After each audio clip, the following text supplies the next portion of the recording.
this is the third part of our discussion on trigonometric functions. So far, we defined them, of course, in two different ways, using the series expression and the exponential expression. Okay? And we then discussed some identities, some properties of these complex trigonometric functions. Of course, one of the important things in which we are interested in the differences between the real and the complex case. In this module, we are going to see the mappings, and starting from the sine mapping. In fact, W is equal to sine Z. So what are we interested in? We are interested in the image of the points from the Z plane to the W plane. And from our previous discussion, when we discussed some other mappings, it was a kind of useful thing to choose some subset of the Z plane or some lines or curves in Z plane, and then study these mappings by studying the images of those subsets or lines. So the same thing we are going to do in the sine case as well, and we are going to choose some line segments in the Z plane, and we will see their images in W plane. Okay, so what are the line segments that we are going to choose? So the line segments are going to be parallel to y-axis or the imaginary axis, and the x coordinates are very carefully chosen to be x is equal to minus pi by 2 plus k pi by 12, where k varies from 0 to 12. Okay, so when k is equal to 12, then we can easily see that this is going to be equal to pi by 2. So basically we start from the line segment with x coordinate minus pi by 2 to the line segment with x coordinate pi by 2. And the variation of y is not unbounded. We bound the variation y to be minus 3 to 3. In fact, we can choose them to be any variation, let's say minus 10 to 10 or minus 20 to 20. So we chose this to be minus 3 to 3 so that it is comparable to the size along x-axis. Okay, now what do we want to see? We want to see their images in the W plane, and we will then study the behavior of this mapping sine Z. Okay, now to understand its image, one thing is very important, that we want to study the image of the equation x is equal to a, because these line segments have equation x is equal to a, and of course a varies from minus pi by 2 to pi by 2, and y varies from minus 3 to 3. And of course y is independent to vary between minus 3 and 3, but x is always constant whenever we want to study the image of one particular line segment. So that is the important observation. Now let's start with our calculation. We know that sine z is equal to sine x plus iota y if z is equal to x plus iota y, and normally we take the coordinates in the W plane to be u and v. So in fact the image of sine z is u plus iota v. Now we want to know what are the values of u and v first, and then by putting x is equal to a in those values, we will study the image of sine z. Okay, so images of lines under this mapping sine z. Okay, now let's begin. We know that sine z is equal to sine x plus iota y, and the identity that we proved, sine x cosine hyperbolic y plus iota cos x sine hyperbolic y. Okay, so from here one thing is very obvious, that u is equal to sine x cosine hyperbolic y and v is cosine x sine hyperbolic y. Okay, now of course we want to study the images of the line segments x is equal to a, where a varies from minus pi by 2 to pi by 2. Now over here we can see that when a is equal to minus pi by 2, then this expression is 0, and when x is equal to pi by 2, then once again this expression is 0, and when x is equal to 0, okay, or the value of a is 0, then this expression is 0. So to avoid these complications, and so that we can divide them with any number, so we deal these three cases separately. So what are the three cases? A is equal to 0, a is equal to minus pi by 2, and a is equal to pi by 2. So we will deal these three cases separately. Now let's focus on the cases where a is not equal to 0 and a lies between minus pi by 2 to pi by 2, and minus pi by 2 and pi by 2 are not included, and of course y varies from minus 3 to 3. Okay, now let's use the value of x is equal to a. What do we get? So u is equal to sine a cosine hyperbolic y, and v is equal to cosine a sine hyperbolic y. Now over here the troubling thing, if we want to see the image of this line segment x is equal to a in the W plane, the troubling thing is that we can see the value of y over here because there is no y in the w plane. So what do we want to get? We want to get an expression that only involves u and v. So we want to eliminate y. Now let's see how to eliminate y in this case. Now due to our restriction on a is not allowed to be 0, not allowed to be minus pi by 2 or pi by 2. So due to these restrictions, this sine a and cosine a are never going to be equal to 0. And this gives us the following usefulness. Okay, so we can divide u with sine a and square it, and divide v with cosine a, square it, and subtract it. We will get 1. So why do we get this 1? Because u over sine a, let's calculate u over sine a. So we can easily see that this is going to be equal to cosine hyperbolic y. And what is v over cosine a? So v over cosine a is sine hyperbolic y. And we know that from our real analysis case that cosine hyperbolic square y minus sine hyperbolic square y is going to be equal to 1. And due to this identity from real analysis, we get that u over sine a square minus v over cosine a square is equal to 1. And once again, we know that this is equation of a hyperbola, and the vertices of these hyperbolas can be calculated by putting v is equal to 0. If we put v is equal to 0, then we get the vertices to be u is equal to plus minus sine a. Okay, so vertices. So how to calculate vertices? So put v is equal to 0, u over sine square a, u square is equal to 1, and this implies u is equal to plus minus sine a. Okay, so the image of the line segments, of course, when a is not equal to 0, pi by 2 or minus pi by 2, these are going to be hyperbolas. Okay, now we want to know, because the hyperbola has two parts. Now we want to further explore that how these line segments are mapping. So which line segment is mapping to the first part of the hyperbola, or which line segment is mapping to the other part of the hyperbola. Now to explore this thing, first see that when a is basically a number between 0 and pi by 2, then what is going to happen? We know that the value of u is sine a cosine hyperbola y. Of course, y varies from minus 3 to 3. And if a lies between 0 and pi by 2, then this sine a is definitely going to be positive. And cosine hyperbolic y, we have seen that this is always a positive function. Okay, so the output of this is always positive. So this u is always going to be positive. So in other words, we can say that when we consider the images of the line segments on the right side of this imaginary axis or y-axis, then they are always going to be mapped onto the hyperbolas which are on the right side of the imaginary axis in the w plane. Okay, so in other words, over here you can see the colored lines. Okay, so for example, over here you can see that this green line, so this green line is mapped onto this green line. Okay, so on the left hand side we can see two green lines, on the right hand side we can see two green portions of hyperbolas. So what are we interested in? So we want to see which green line is mapped onto which part of the hyperbola. So due to this reason, so we know that this green line is mapped onto this part of the hyperbola, because if a is positive and lies between 0 and pi by 2, then this value of u is always going to be positive.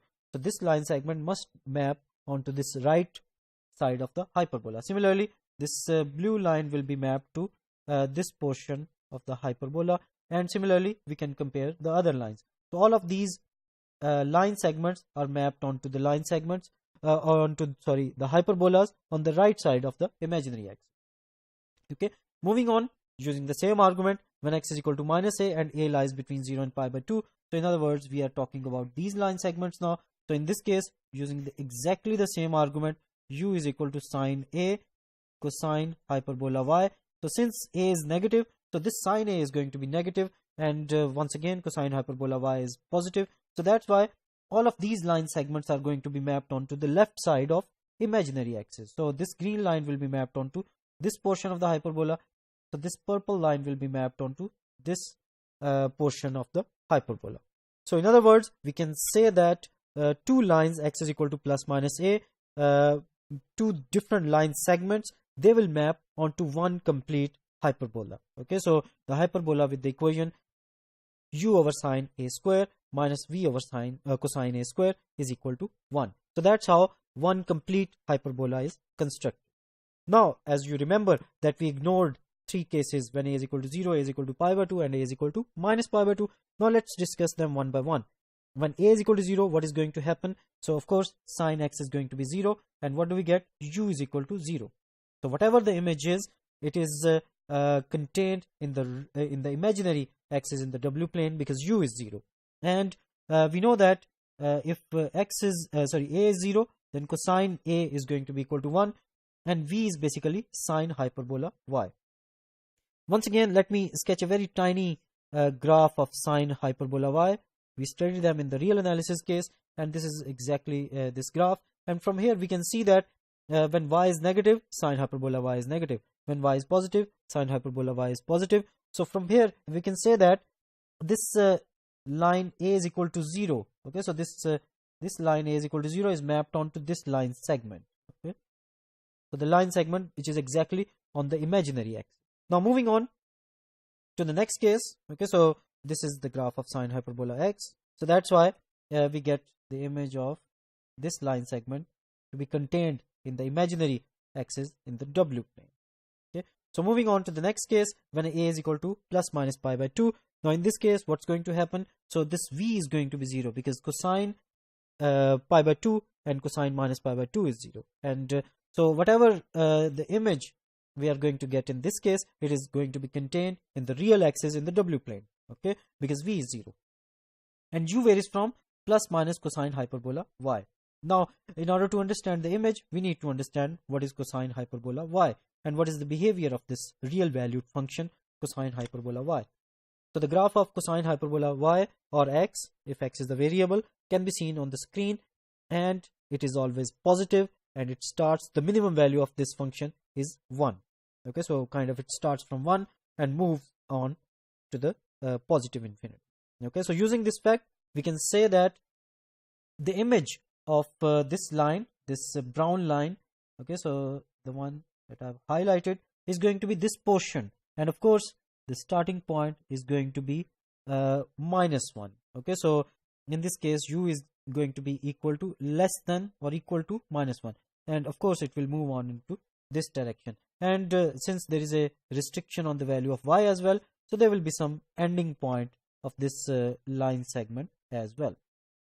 And similarly for this line segment on the right hand side, in fact when a is equal to pi by 2, and in this case this is going to be this portion. Okay, and for minus pi by 2 we are on the negative side, since sine minus pi by 2 is minus 1, and the right hand side where a is equal to pi by 2 goes to the positive side, because sine pi by 2 is plus 1. So that's why we get two different portions, one on the negative side, one on the positive side. And in this case we have u less than or equal to minus 1, and in this case we have u greater than or equal to 1, and we cannot go less than 1, because the properties of cosine hyperbola y tells us that it cannot be less than 1. So on the same lines we can show that the image of horizontal lines. Okay, so first we consider these blue lines which are parallel to imaginary axis, and using the same calculations, using the same procedure, we can show that the images of these lines y is equal to b. In fact, these red lines over here. Okay, so let me sketch these lines again. Let me choose some other color. Okay, so let me choose green over here. So the images of these lines, so the lines which are parallel to real axis, so the images of these lines can be constructed to be ellipses. Okay, I'm going to leave this as an exercise. Now let's discuss the behavior of sine z. Choose different sets. Okay, so over here we have line segments parallel to real axis, and we are getting hyperbolas. Okay, so one line segment gives one portion, the other line segment gives the other portion, and over here we have chosen a line segment parallel to the real axis, and we saw that it is going to be an ellipse. Let's choose another line segment. Once again the image can be seen to be an ellipse. Okay, now let's choose this portion of the real or the z plane. Okay, and we can see that the image of this square is going to be the shape that we can see on the right hand side. And similarly, we can choose any random shape in the z plane and we can calculate its image using this mapping w is equal to sine z. So of course, using the same procedure that we have used. Okay, now moving on, and let's discuss some other interesting cases. So we know that this is the picture of Lena, and we want to see what is the image. Okay, so this is the image, and now if we choose the square to be of this type, okay, so if we change the square, once again we can see the image, and if we choose some picture of a child, then we can see the image of sine z. Okay, so the image of this picture under this function sine z is going to be this. Okay, similarly, so it has some very interesting geometrical consequences, for example in computer graphics, for example in some other mathematical or physical discussion. So this is an important function, and if we know the geometry of these functions, then it is going to be very useful in our calculations. Now moving on to the next case, where we want to study the mapping of cosine z. Okay, so let's move on. I'm going to ignore the procedure, the computational steps, and I'm going to just show the results of these calculations. Okay, so of course, once again we can use the identity of cosine z, cosine x plus iota y, and then choose what is v, what is u, and then restricting the u and v, or restricting the image, the subsets in the z plane to be the line segments, and then calculating the images of those line segments so they can be easily calculated. Now one important thing that we know about cosine z is that cosine of minus z is equal to cosine z.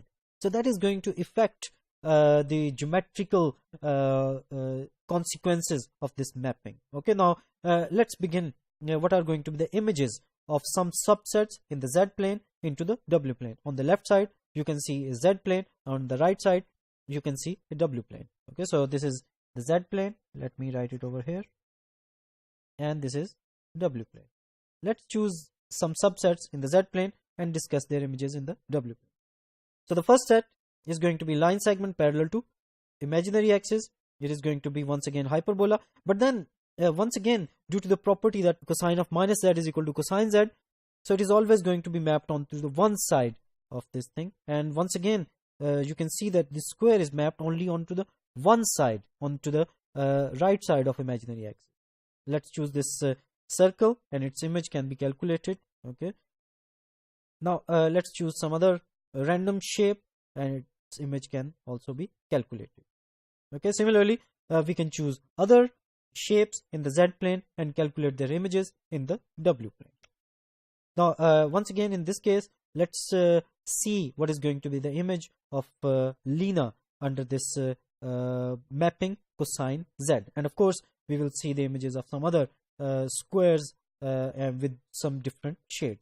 Okay, so on the screen you can see the image of Lena, and once again you can see that all of this image is mapped onto the one side of the w plane. Okay, so it is on the right side of the imaginary axis in the w plane. Okay, so once again, due to the fact that cosine minus z is equal to cosine z, so all of these negative this negative side is also mapped onto the positive side.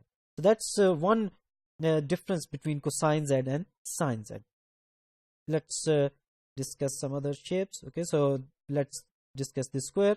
Once again mapped onto the same side, once again mapped onto the same side, and you can observe using the images of these shapes that what is going to happen with the image. So this image is going to be kind of rotated and kind of collected onto the one side. Similarly, there are some very, very interesting and beautiful geometries involved with the mappings cosine z, sine z, and other trigonometric functions. Okay, so it will be very interesting if you choose your own sets and try to see their images. So in this module we saw some very interesting and beautiful geometries involved with this sine and cosine trigonometric functions. Okay, and once again let me remind you that these geometrical properties are used in, for example, computer graphics, in physics, in mathematics, and in many other areas where we want to understand the geometries of different situations. Now, in the next module, we will focus on the tangent function. This is the end of this module.